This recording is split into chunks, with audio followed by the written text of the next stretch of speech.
So many people do not really know to the extent at which how big the Nigerian packaging industry is. So I want you to share more insight to us. How big and lucrative is the Nigerian packaging industry? You are a major player in it, and you've been doing this for so long a time. Give us more insight on that. You said the first part is that packaging in this part of the world still remain in the infancy stage.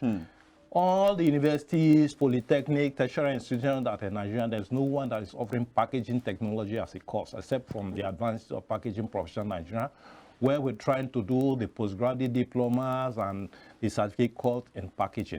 Most of us that found ourselves in packaging, we found ourselves there by accident. It's not as if these universities or these tertiary institutions cannot offer these courses, because what we have looked at curriculum around, you can pick them as elective courses from different departments and put them together and issue a degree, a BSc or whatever, or a ND or HND, and at the moment we're trying to work with some polytechnic and some universities. Here, this conversation is still new when it comes to packaging technology. Why is this still underdeveloped?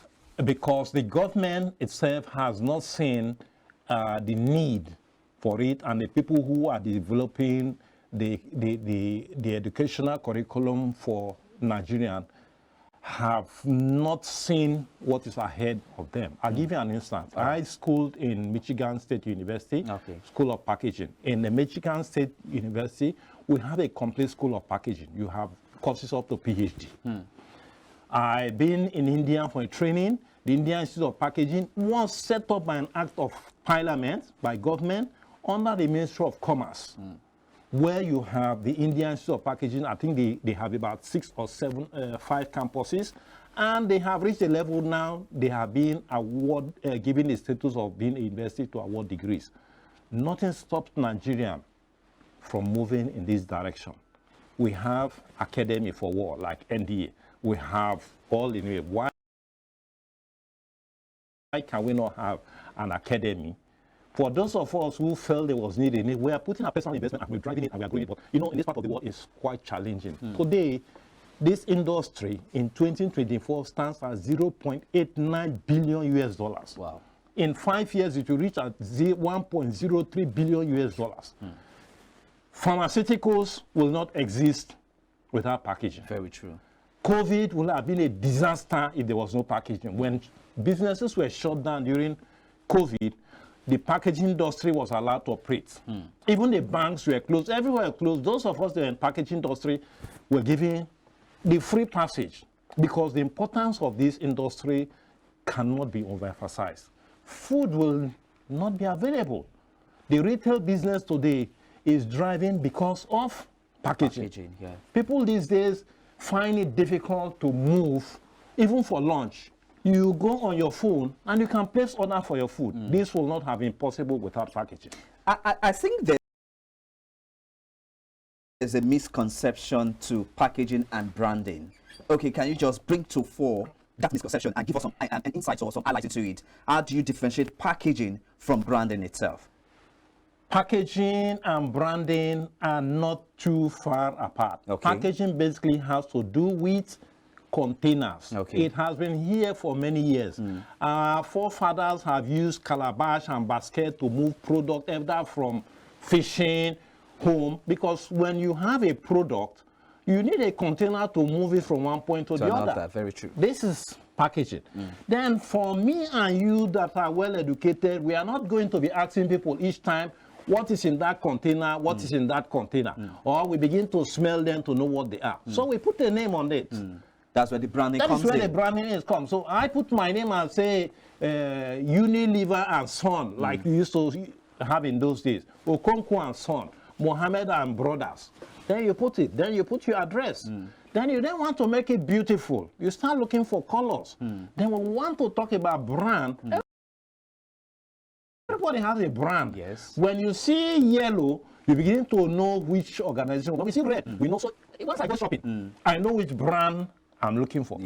And people have gone a bit further to make them beautiful, you know, put in the typeface, and then so only the logo you see, you have an idea what the brand is all about. Name with their logo has become generic. In those days, when you want to buy detergent, you hear somebody talk about Omo. Yeah. Omo, And Omo, that Omo. cuts across all brands of detergent. Then Yes, you very hear true. somebody talking about Maggi. It cuts across brands all of brands of seasonings. seasoning. Yeah. I mean, this is how And some then brands Indomie have cuts become. across all brands of noodles. So this is how strong those brands are. Some brand owners are making them stronger, making them more presentable, making them more beautiful for them to be able to sell. We are in this business to sell. Yes, very true. Now, I want us to talk about, you did make mention of something, and you said that packaging is not the cause of the environmental degradation we're having in the country. But then again, I strongly believe that the way particular product is packaged has a way to bring about sustainability in the environment, especially now that climate change is at a different level. So I want to ask you now, how do we achieve economic and sustainable packaging in Nigeria in light with recent development in the climate change, and also to achieve the SDG goals? You see, this subject, when I go to international meetings, I tell them, look, I only get more confused when people are putting this conversation on the table. All right. I'll give you an instance. All right. 15 years ago, we're sitting at the World Packaging Organization board meeting, and people were talking about, then we're not talking about circular economy, we're talking about environment and packaging. And then people from different countries say, look, what is it we are discussing?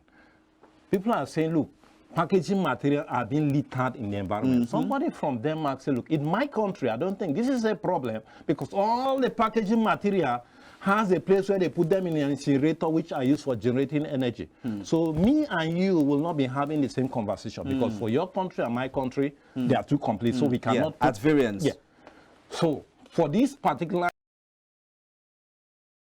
reason, the World Packaging Organization came up and have a vice president to look at sustainability. And you see, when we put the sustainability on the table to discuss, and I tell them, when you talk about reuse, my grandmother has been doing reuse with bottles of like bags. They use them to sell kerosene because they could not afford them. For them in the rural area, a bottle can stay there for another 10, 20 years, using it to sell kerosene, palm wine, and palm oil. So what is the conversation of reuse? You are not telling us what is new. People have been doing it in the 60s and in the 70s. So reuse. So what's happening now? So what's happening now, especially in Lagos State? And the moment is that first, we have to try to educate the people a bit, so that we do not get confused with a whole lot of things. For different economy, like I said in the beginning, the solution is different. Yes. If we say, for instance, the average people in Nigeria who are low below, when they produce their kunu, they produce their zobo, can they afford to go to the big stores to buy the PET? But obviously no. Do you want those businesses to survive? Yes. So one option will be they fall back to using PET bottles that have been produced by big brands, which we also have to try to encourage them on how to sanitize them. Good. Can we also look at the disposable attitudes to it now? Because our canals, our gutters, they are being choked up, being blocked by all of these PET bottles. And this is one of the reasons we keep having flooding, especially in a state like Lagos State. And that is why I believe, in my own point of view, that the Lagos State government is coming about the ban of styrofoam. So how do we come about that culture of, how do we come about a strong disposable culture that will bring about a kind of, let's lose up a little bit on our environment? What should be the way out in this regard? You see, Lagos State is not only the state that is involved with plastics in the ocean or plastics in drink. Some of the plastic you find here in Nigeria are coming from other continents here. That is an established fact. From a TV program yesterday, I was watching somebody who is an environmentalist were talking about the conversation on environment will continue to be there. Let us not begin to give a dog a bad name because we want to kill the dog. Yes. Packaging is not anywhere the problem. If you have been to the Niger Delta before, the issue of drainage in Lagos is a child's play. I don't know if you have seen, you're privileged to have seen videos of what is happening in the Niger Delta with oil pollution. I'll give you an instance. In Lagos, can Lagos state government come up and say they ban the tricycle? Do you know the damage of the tricycle to the environment is far, far higher than anything plastic can cause? The tricycle is a two-stroke engine. Emission is completely uncontrolled. Most of us who have big cars, we have emission control system on them, catalyst, which cost a fortune. The catalyst in most of the car are almost the value of an engine of a car.